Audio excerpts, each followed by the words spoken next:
une défaite pour le parti PASTEF. D'accord, très bien. Alors Cheikh Oumar dab nga ñu ci jotaay bi ma nuyu la bàyyi la yow it nga ñëw ci ponk bi nga xamante ni moom nga ñu fekk ñuy waxtaane lan lay signifier pour yow cette décision. maa ngi lay fay di la nuyu di nuyu Junior ak Serigne Niang.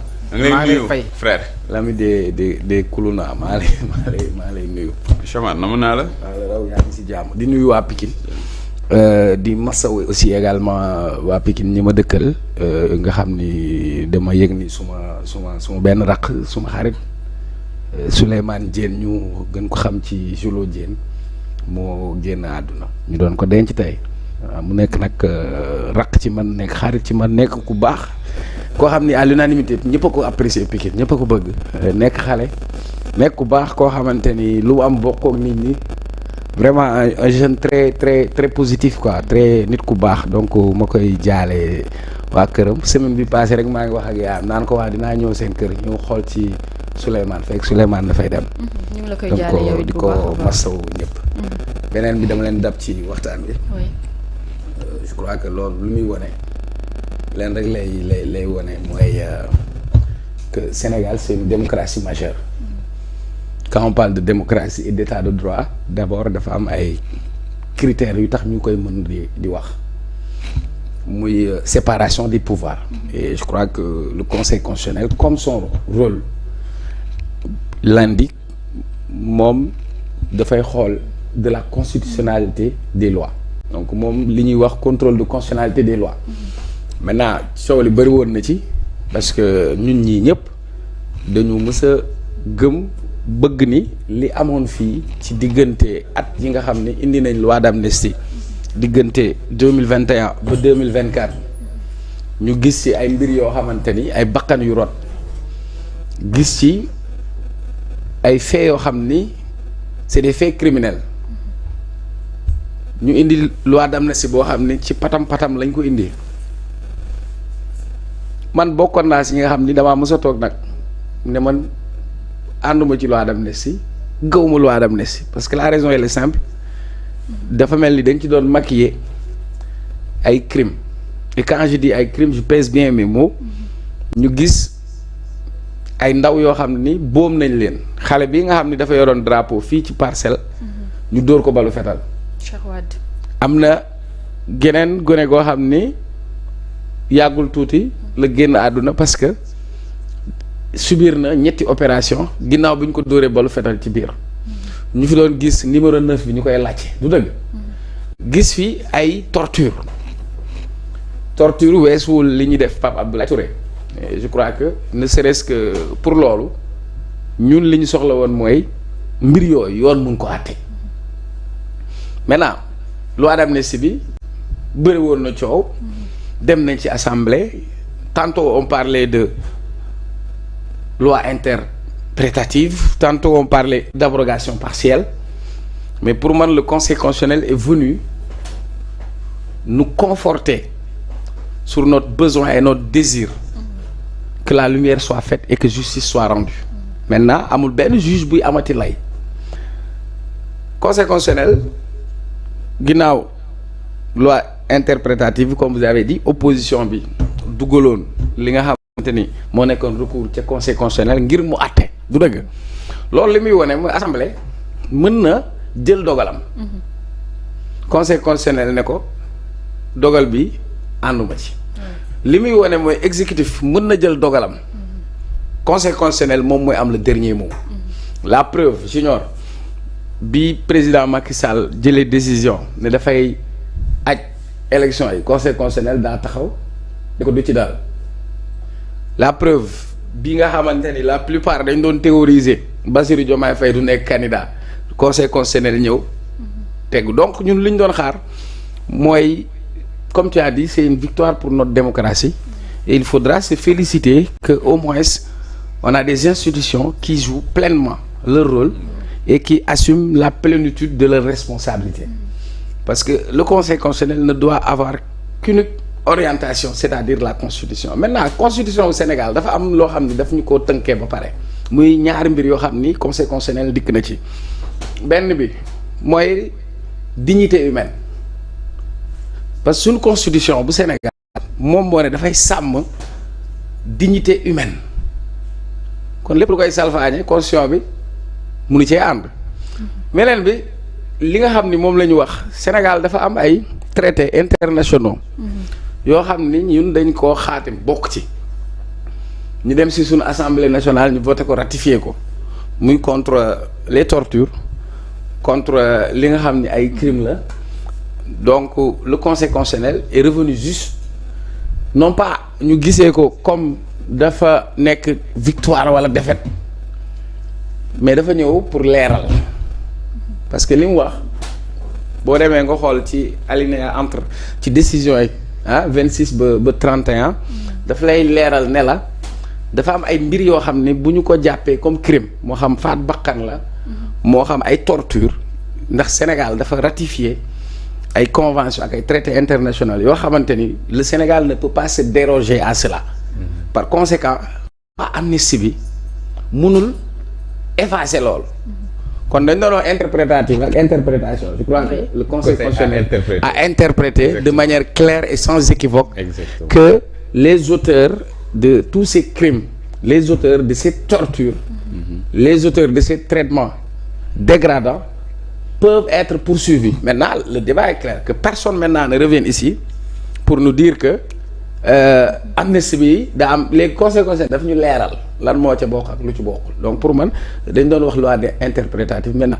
il y a une interprétation constitutionnelle et le Conseil constitutionnel vient d'éclairer notre opinion sur ce sujet. Cheikh Omar, est-ce que gisoo dama lay laaj est-ce que gisoo ne que à travers cette décision-là le Conseil dafa faciliter la tâche pour ñi nga xamante ne dañoo amoon ce désir là de justice ñi nga xamante ne dañu doon am ay crainte que li fi jot a xew que duñ ci mën a. oui parce que xam nga man déjà dans mes propos je te dis première chose bi ñu indee loi d'amnistie bi dans notre entendement et dans ce qui s'est passé au niveau de l'opinion wala ñi nga xam ni ñoom ñoo ko def ñu ko fii teg jàppoon nañ ni bu ñu ko defee lépp dina effacé wu donc. loolu boo nekkoon suñu crainte sur la loi d'amnistie loolu moo taxoon nous on a dit on ne veut pas de cette loi amnésique maintenant quand le Conseil constitutionnel revient pour nous éclairer pour nous dire que malgré que loi d'amnistie bi am na mais loi d'amnistie bi am na loo xam ne mënu koo protéger. Exactement. kon mooy li ñu doon wax naan crime de sang parce que du point de vue légal kenn du wax crime de sang. mooy luñ ne rey nañ nit. meurtre la ñuy wax wala torture. donc ci cas yooyu moo taxoon ñu doon wax ñi nga xamante ni ñàkk nañ seen bakkan 84 morts ñi nga xamante ni jëlee nañ ci ay séquelles kon Conseil constitutionnel dafa ñëw mu gën a leeral mbir mi maanaam dañ doon interpréter. les conseils constitutionnels moom dafa ñëw leeral donc pour man du ay question de victoire wala question de défaite. où chacun va essayer de tirer parce que quand tu regardes considérant 31 bi. Considérant qu'au sens de l'alinéa 2 de la loi attaquée, les faits tenus pour criminels, d'après les règles du droit international, notamment l'assassinat, le meurtre, le crime de torture, les actes de barbarie, les traitements inhumains, cruels ou dégradants, sont inclus dans le champ de l'amnistie lorsqu'ils sont en lien avec l'exercice d'une liberté publique ou d'un droit démocratique. Qu'en incluant ainsi dans le champ d'application de la loi portant amnistie des faits imprescriptibles au regard des engagements internationaux à valeur constitutionnelle du Sénégal. L'alinéa 2 de l'article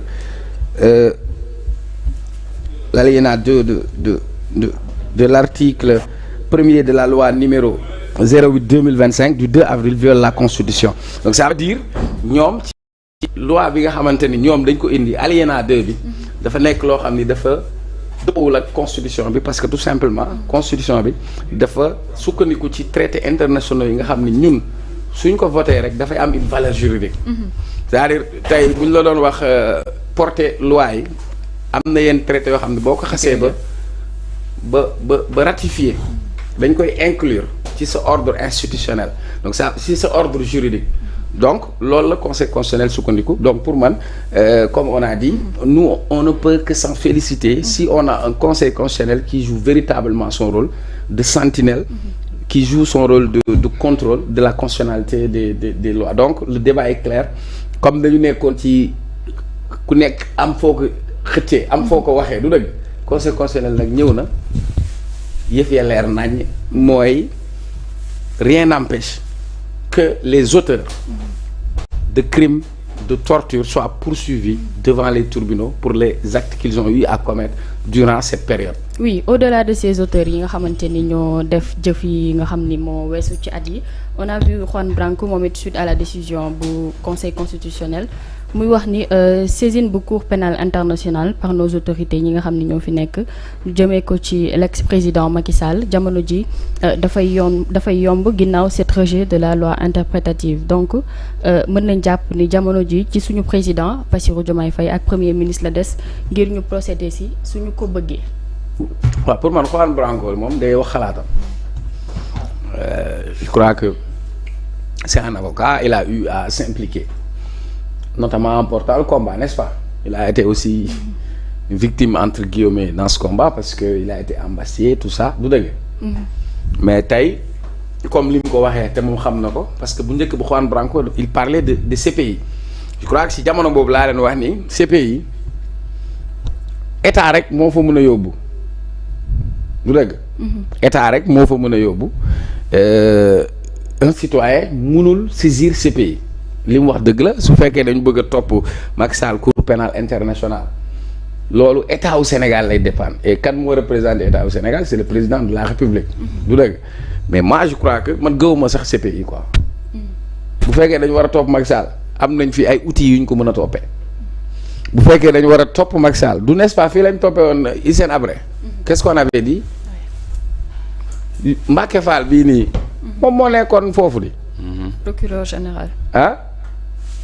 voilà chambre africaine. waaw man kay damay wax Juan na dem mu topp Sarkozy nañu toppal Sarkozy moom tamit. waaw mais en tout cas ñun ci contexte bii ñu nekk ci conditions yi nekk conseil constitutionnel lii la leeral. maintenant si on peut déterminer que Macky Sall am na si responsabilité dañ ko ci war a topp. parce que bu fekkee moom moo nekkoon président APR oto nervi yu bëri ci permanence APR la doon jógee sa responsabilité doit être engagée. pour man. comme on dit bu fekkee war nañu dem CPI état wu Sénégal moom mooy jublu ci yóbbu ko li nga xam ni mooy CPI d'autant plus que fan yi yaa ngi dégg ni Guy Marius Sagna dugal na aussi benn projet de mise en accusation de proposition de mise en accusation on va attendre la suite mais en tout cas ci li fi am ni yëpp kenn mënu cee génnee loxo Macky Sall man moom du ma ko ci génne mënu ma ko cee génnee tamit waaw parce que dans li fi am yëpp ci ndoddam la li fi am yëpp aussi ci responsabilité la. D'accord, très bien alors dañuy daal di teewlu Ngoné Saliou Diop moom it ñàkkul ni am na ay leeral yoo xamante ni bëgg na ko indi suite à cette décision bi nga xam ni conseil constitutionnel daal dina ko génne